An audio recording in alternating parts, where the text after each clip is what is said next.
ثم أتبع سببا حتى إذا بلغ مطلع الشمس وجدها تطلع على قوم لم نجعل لهم من دونها سترا كذلك وقد أحطنا بما لديه خبرا ثم أتبع سببا حتى إذا بلغ بين السدين وجد من دونهما قوما لا يكادون يفقهون قولا. پھر اس نے ایک اور سامان سفر کیا یہاں تک کہ سورج کے طلوع ہونے کے مقام پر پہنچا تو دیکھا کہ وہ ایسے لوگوں پر طلوع ہوتا ہے جن کے لیے ہم نے دھوپ سے بچاؤ کی کوئی اوٹ نہیں بنائی تھی. حقیقت یوں ہی تھی اور جو کچھ اس کے پاس تھا ہم کو سب کی خبر تھی.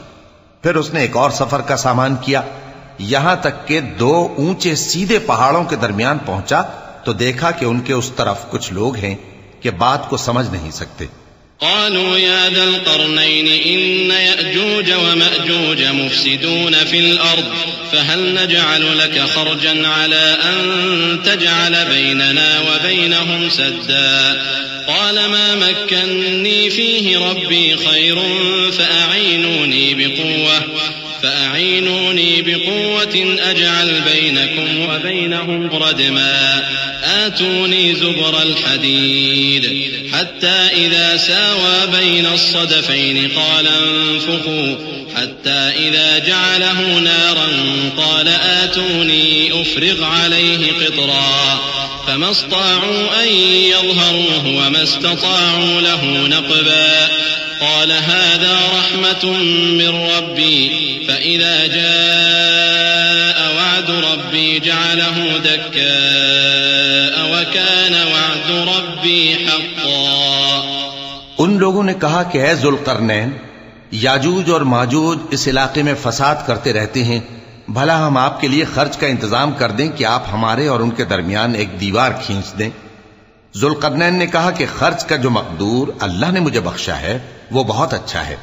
تم مجھے قوت بازو سے مدد دو میں تمہارے اور ان کے درمیان ایک مضبوط رکاوٹ بنا دوں گا. تم لوہے کے بڑے بڑے تختے میرے پاس لاؤ. چنانچہ کام جاری کر دیا گیا یہاں تک کہ جب اس نے دونوں پہاڑوں کے درمیان کا حصہ برابر کر دیا اور کہا کہ اب اسے دھوکو یہاں تک کہ جب اس کو دھونک دھونک کر آگ کر دیا تو کہا کہ اب میرے پاس تانبا لاؤ کہ اس پر پگھلا کر ڈال دوں. پھر ان میں یہ قدرت نہ رہی کہ اس پر چڑھ سکیں اور نہ یہ طاقت رہی کہ اس میں نقب لگا سکیں. بولا کہ یہ میرے پروردگار کی مہربانی ہے. پھر جب میرے پروردگار کا وعدہ آ پہنچے گا تو اس کو ڈھا کر ہموار کر دے گا اور میرے پروردگار کا وعدہ سچا ہے. وتركنا بعضهم يومئذ يموج في بعض ونفخ في الصور فجمعناهم جمعا وعرضنا جهنم يومئذ للكافرين عرضا الذين كانت أعينهم في غطاء عن ذكري وكانوا لا يستطيعون سمعا أفحسب الذين كفروا أن يتخذوا عبادي من دوني أولياء إنا أعتدنا جهنم للكافرين نزلا قل هل ننبئكم بالأخسرين أعمالا.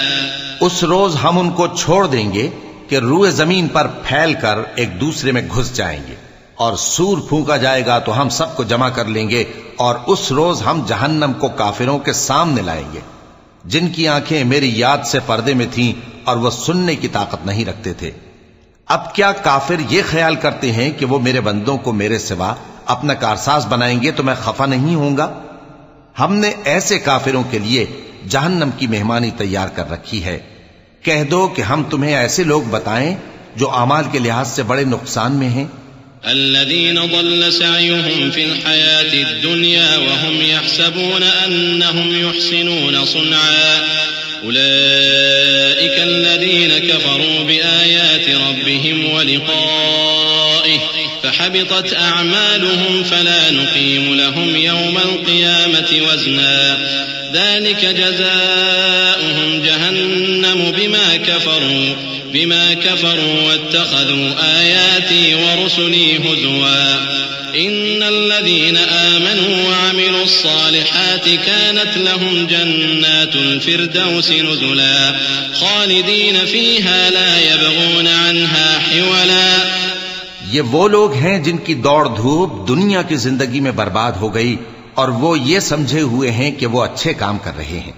یہ وہ لوگ ہیں جنہوں نے اپنے پروردگار کی آیتوں کو نہ مانا اور اس کے سامنے جانے سے انکار کیا تو ان کے اعمال ضائع ہو گئے. سو ہم قیامت کے دن ان کے لیے کچھ بھی وزن قائم نہیں کریں گے. یہ ان کی سزا ہے یعنی جہنم، اس لیے کہ انہوں نے کفر کیا اور ہماری آیتوں اور ہمارے پیغمبروں کی ہنسی اڑائی. جو لوگ ایمان لائے اور عمل نیک کیے ان کے لیے بہشت کے باغ بطور مہمانی ہوں گے، ہمیشہ ان میں رہیں گے اور وہاں سے مکان بدلنا نہ چاہیں گے.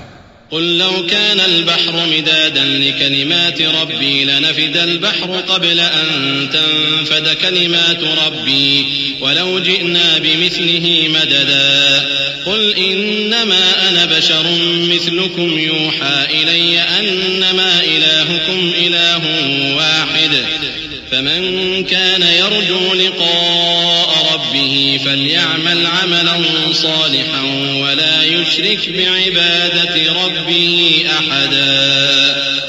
کہہ دو کہ اگر سمندر میرے پروردگار کی باتوں کے لکھنے کے لیے روشنائی ہو تو قبل اس کے کہ میرے پروردگار کی باتیں تمام ہوں سمندر ختم ہو جائے، اگرچہ ہم ویسا ہی اور اس کی مدد کو لائیں. کہہ دو کہ میں تمہاری طرح کا ایک بشر ہوں، البتہ میری طرف وہی آتی ہے کہ تمہارا معبود وہی ایک معبود ہے. تو جو شخص اپنے پروردگار سے ملنے کی امید رکھے چاہیے کہ عمل نیک کرے اور اپنے پروردگار کی عبادت میں